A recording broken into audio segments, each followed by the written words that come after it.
الانتظار ما فيش انتظار كتير، يعني كل واحد بميعاده فعلا باجي، ما بنتظر، فيش حكايه الانتظار بالساعه واثنين. انا رحت عيادات ثانيه بالساعه كنت اقعد صراحه، يعطوني ميعاد وبالساعه نقعد ما ادخلش الدكتور يعني. رحت كذا عياده ما شاء الله مشهورين وكده، ولكن ما ارتحتش نفسيا فيهم لغايه ما دورت على النت، وبالصدفه كنت بدور على عياده اصلا، فسبحان الله طلعت لي عياده وايت اند برايت، والحمد لله رب العالمين ربنا وفقني فيهم جدا. لانه انا من ساعه ما اجيت من يوم ما دخلت العياده وقابلت الدكتور احمد السيد ما شاء الله صراحه، هو بسط لي الدنيا، و يعني ما يعني اعطاني امل فعلا في اسناني، وفي فتره ان شاء الله وجيزه، وكان عندي عمل لي خطه علاجيه ما شاء الله صراحه زي الفل. ولكن يعني كنت متوقعه انه اقعد مثلا، انا من اول ما دخلت قلت له اسبوعين من يعني ماكسيمم انه اعمل اسناني، ولكن مع الاسف كان فيها مشاكل كثير، فاضطر المهم الدكتور احمد اعمل بريسز الاول، وعملت زراعه، وعمل زراعه لسه، دخلت في كذا حاجه، واخيرا اليوم كان بالنسبه لي اخر يوم، يعني خلاص خلصت كل حاجه وفكيت الغرز، كان عندي عمليه في اللثه اخر حاجه، والحمد لله النتيجه كانت اكثر من رائعه، فوق ما انا كنت متوقعه، فوق ما انا كنت متصوره صراحه يعني. حضرتك بقالك 3 سنين، ايه اكتر حاجه مش هتنسيها في التجربه دي مع اسنانك؟ مع اسناني عملت اللثه صراحه، كانت اصعب حاجه بالنسبه لي اخر عمليه اللي اخذنا ترقيع اللثه، قعدنا فيها 3 ساعات. الدكتور مصطفى ابراهيم برضو كتر الف مليون خيره صراحه، تعب معي جدا في العمليه، عمل لي مرتين عمليات في اللثه، ولكن الاخرانيه كانت كثير صعبه، 3 ساعات قعدنا فيها مع الدكتور احمد السيد برضو، والتمريض صراحه يعطيهم العافيه. ايه اوحش حاجه موجوده في العياده؟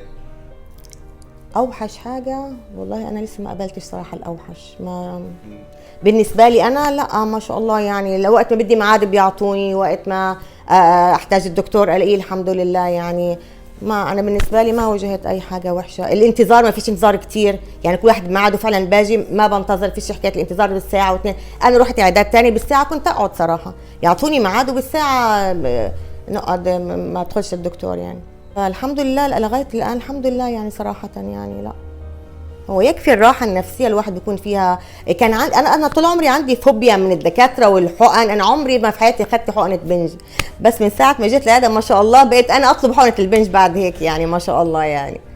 هل ممكن تصحي حد او ترشحي العيادة؟ طبعا انا صراحه انا حتى جبت من قرايبي، جبت كثير من قرايبي، اختي، اولاد اختي، قريبتي، قرايبي كثير اجوا صراحه، في ناس كثير من طرفي اجوا في العياده الحمد لله من كثر الدكاتره وشطاره الدكاتره صراحه يعني.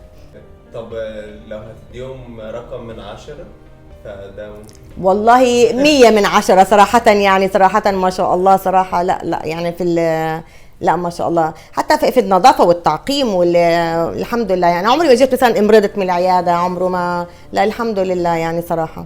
أنا طول عمري ما يعني حتى أي صورة لإلي ما كنتش أقدر أضحك ولا أبتسم، ما عمريش بقى كنت يعني أخجل من أسناني، ما كنت حباهم صراحة. لقيتها ما شاء الله ما بطلش ضحك الحمد لله، دايما بضحك، كل صوري لقيتها ما شاء الله بضحك فيها، على في ثقه في النفس صار بعد اللي عملته هذا الحمد لله، في ثقه في النفس. بعدين يعني طلعوا اسناني ناتشورال طبيعيين، انا مش فيك ولا إشي ولا، يعني طلعوا ما شاء الله يعني غير ما كنت انا اتوقع. يعني كنت برضو في الاول قلقانه شوي انه من المنظر، ولكن صراحه دكتور احمد يعني بروفا في هذا، يعني صراحة قعدنا كتير في تظبيط الأسنان، ولكن طلعوا يعني أي حد هلقيتها حتى من أهلي كلهم، أي حد بيشوفني بيقول كأنك طبيعيين أسنانك، كأنهم هم أسنانك ناتشورال ما شاء الله الحمد لله يعني. فأنا الحمد لله أنا بحمد ربنا إنه وفقني بهذا المركز، الأمانة بحمد ربنا جدا، وإن شاء الله حكمل طبعا معاهم بقية لسه عندي متابعات مع الدكتور مصطفى، وحكمل بقية الأسنان لسه ورا مع الدكتور أحمد سيد يعني.